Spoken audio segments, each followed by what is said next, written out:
भैया के देखते बड़ा नहीं प्रेमी आदमी हो भाई, दीदार आदमी। नहीं तो कहावत सही है कहल गई बा हम पर शादी करने बस।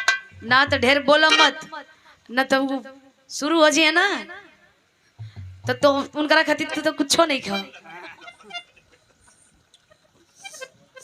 सुखाइल पेड़ के का करिया ले जाके लगावना करिया। आवा एक आध लाइन कोनो गीत बजाला बा जो ना गीत में फोर कम न होखे बढ़िया होखे सुने में सबके बढ़िया लगे गुरु जी के भी सुने में बढ़िया लगे जहां तक कोशिश रहेला। अच्छा जो नया नया शुरू भइलो की आवत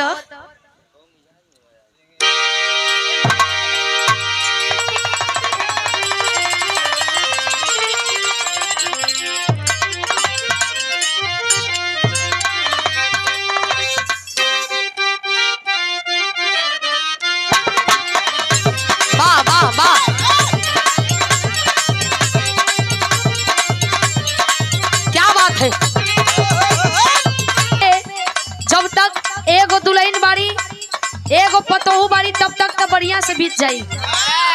अगर दूसर की जैसा ही आई तब तानाशाही वाला राज शुरू हो जाई। और जब तानाशाही वाला राज शुरू हो जाई तो कहिया कि हाँ उनकर मर्द हमारा मर्दा से बेसी कमाला का कि उनकरा के कुल चीज बेसी मिलल बा हम काहे कम रही। लगना वो चमकावे हमका नौकरानी बन के आइल बानी कह तारी अपने सैया से कि कहो तोर हमारे ऊपर तनिको ध्यान बा कहो तोर बहु जाई के रोज रोज नया नया गहना रोज रोज बिछिया बनत बा हमके एक जोड़ा पायलो लिया के दिलो बा का कह तारी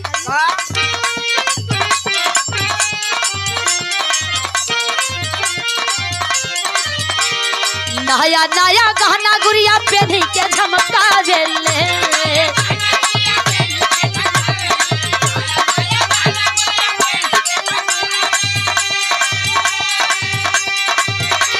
नया नया गहना गुड़िया पहनी के झमका गेले जेठनिया ये सैया हाँ जेठनिया ये सैया ऊपर से मेकअप करा गेले जेठनिया ये सैया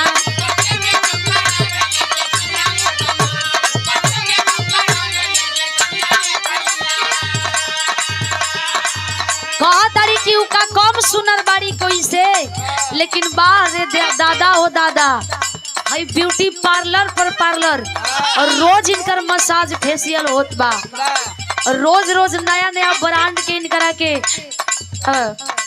फेस वॉश आवत बा निमन निमन गहना किनात बा बढ़िया बढ़िया साड़ी किनात बा हमरा के बेरी तोहार कुल्लवना लग गई बा आग लग के जर गइल बा कह तरीका नया नया गहना गुड़िया पहनी के झमका गेले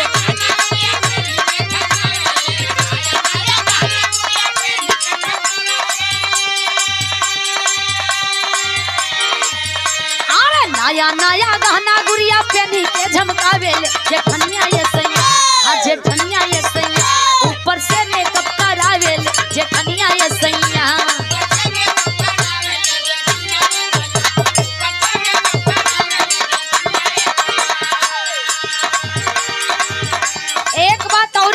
कहतरी की तोरा लौका था कि घर में का होत बा हमर बात सुना का कहतरी घर में देखा सबके मेहरिया रहे लिहाई भाई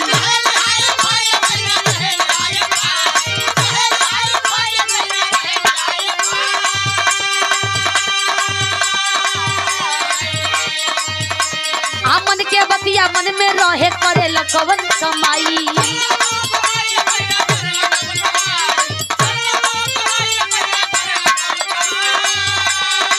हेलो वो दुल्हन कहताड़ी गुरुजी घर में देखा सबके मेहरिया रहे लिहाई भाई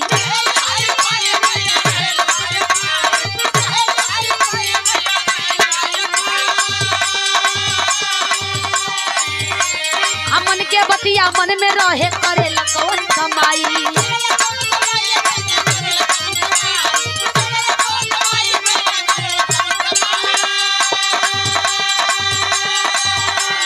बाउर बड़ी लागेला देखाई के जरा बेले।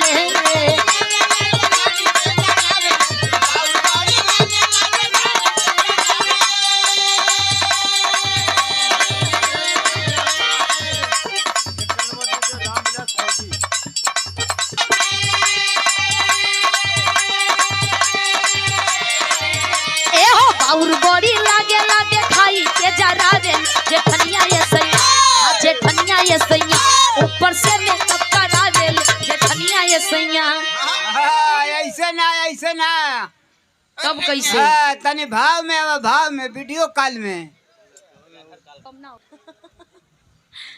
मतलब का कहला हाँ हिला के हो हिला के हाँ हिलैया लेकिन गिरैया मत का मैं कवा हो ई गिरी ना काहे तू रोज रोज कहीं बतिया कहे। अरे गिरी तो बहे लगी भैया का बहे लगी अरे खून बहे लगी हो चनवर कपार बा। अच्छा ई पहले तो गिरी ना आ गिर जाई तो तोहार चनवर कपार बा।